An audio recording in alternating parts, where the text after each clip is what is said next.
Hello students, our today's topic is factor affecting the resistance।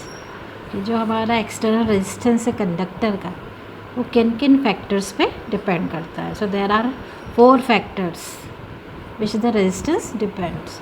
4 factors पे हमारा resistance depend करता है। तो उसको हम 1 बाय 1 देखेंगे कि कौन कौन से फैक्टर्स है हमारे। क्लियर? तो फर्स्ट फैक्टर हम देखेंगे जो भी हमारा रेजिस्टेंस होगा किस पे डिपेंड करेगा? Depends upon the length of the conductor. तो फर्स्ट फैक्टर क्या है हमारा? कंडक्टर की लेंथ पे डिपेंड करेगा। और किस तरह करेगा? The resistance is directly proportional to the length of the conductor. जो हमारा रेजिस्टेंस होगा वो किसके डायरेक्टली प्रोपोर्शनल होगा? लेंथ के डायरेक्टली प्रोपोर्शनल होगा। क्लियर? तो यहाँ पर हम देखेंगे कि मान लीजिए मैंने 2 कंडक्टर्स लिए, एक कंडक्टर ए है, दूसरा कंडक्टर बी है। अभी हमने देखा कि जो हमारा आर है वो किसके प्रोपोर्शनल है? It is directly proportional to length of the conductor.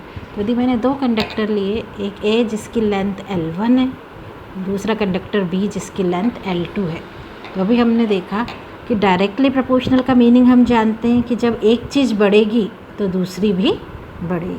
तो जब L बढ़ेगा तो हमारा R भी बढ़ेगा। You know that. तो अभी मैंने 2 कंडक्टर लिए ए और बी। ए की लेंथ L1 है, बी की लेंथ L2 है, और यहाँ पे हमें दिख रहा है L2 is greater than L1। जो हमारी लेंथ L2 है वो बड़ी है L1 से। तो किसका रेजिस्टेंस ज़्यादा होगा? जिसकी लेंथ ज़्यादा होगी।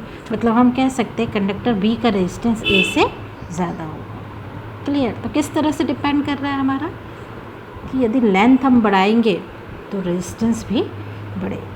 यदि हमने 2 कंडक्टर्स लिए, एक की लेंथ कम है, दूसरे की लेंथ ज़्यादा है, तो जिसकी लेंथ ज़्यादा होगी उसका रेजिस्टेंस भी ज़्यादा होगा। क्लियर? तो फर्स्ट फैक्टर हमने देखा, the resistance of conductor depends upon the length of the conductor. Clear? ऐसे ही हम नेक्स्ट फैक्टर देखेंगे। The next factor is area of cross section of the conductor. तो जो हमारा रेजिस्टेंस है वो किस पे डिपेंड कर रहा है? एरिया ऑफ क्रॉस सेक्शन पे भी डिपेंड कर रहा है। तो किस तरह कर रहा है? The resistance is inversely proportional to the area of cross section. तो जो भी हमारा रेजिस्टेंस है वो एरिया ऑफ क्रॉस सेक्शन के इन्वर्सली प्रोपोर्शनल है।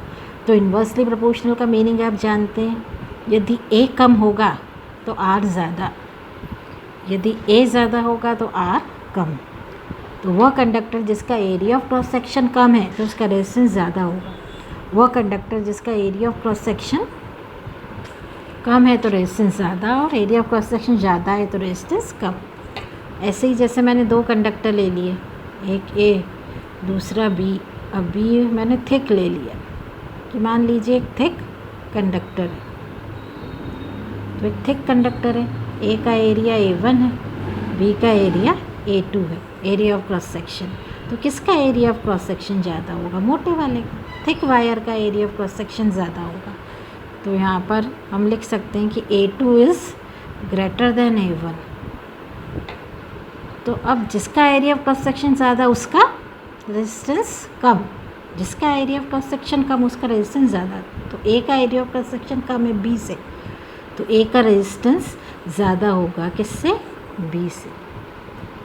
तो हमारा जो रेजिस्टेंस होता है it also depends upon the area of cross section of the conductor. If area increases the resistance decreases, if area decreases the resistance increases.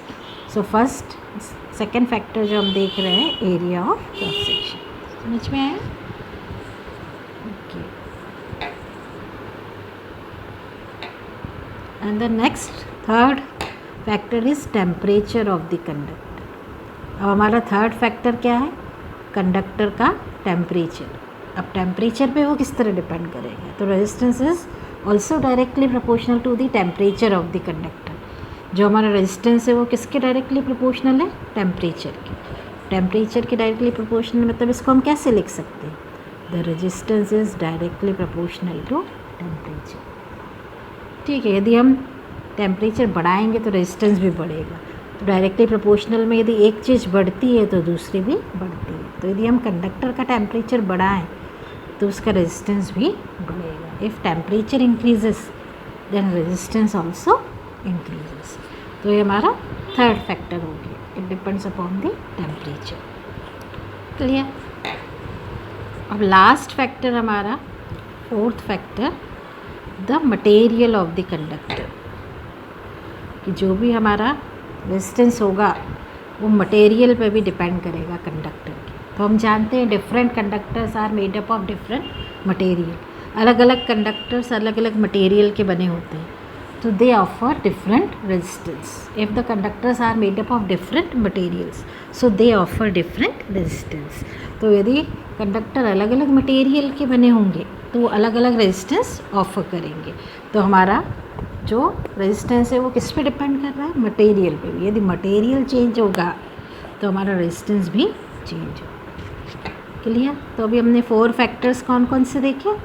The first is length of the conductor. The length increases, the resistance also increases. Second, the area of cross section. If the area of cross section increases, the resistance decreases because R is inversely proportional to the area of cross section. And third, temperature of the conductor. When temperature increases, the resistance also increases. And fourth one, material. Different conductors offer different material. Different conductors offer different resistance. Clear?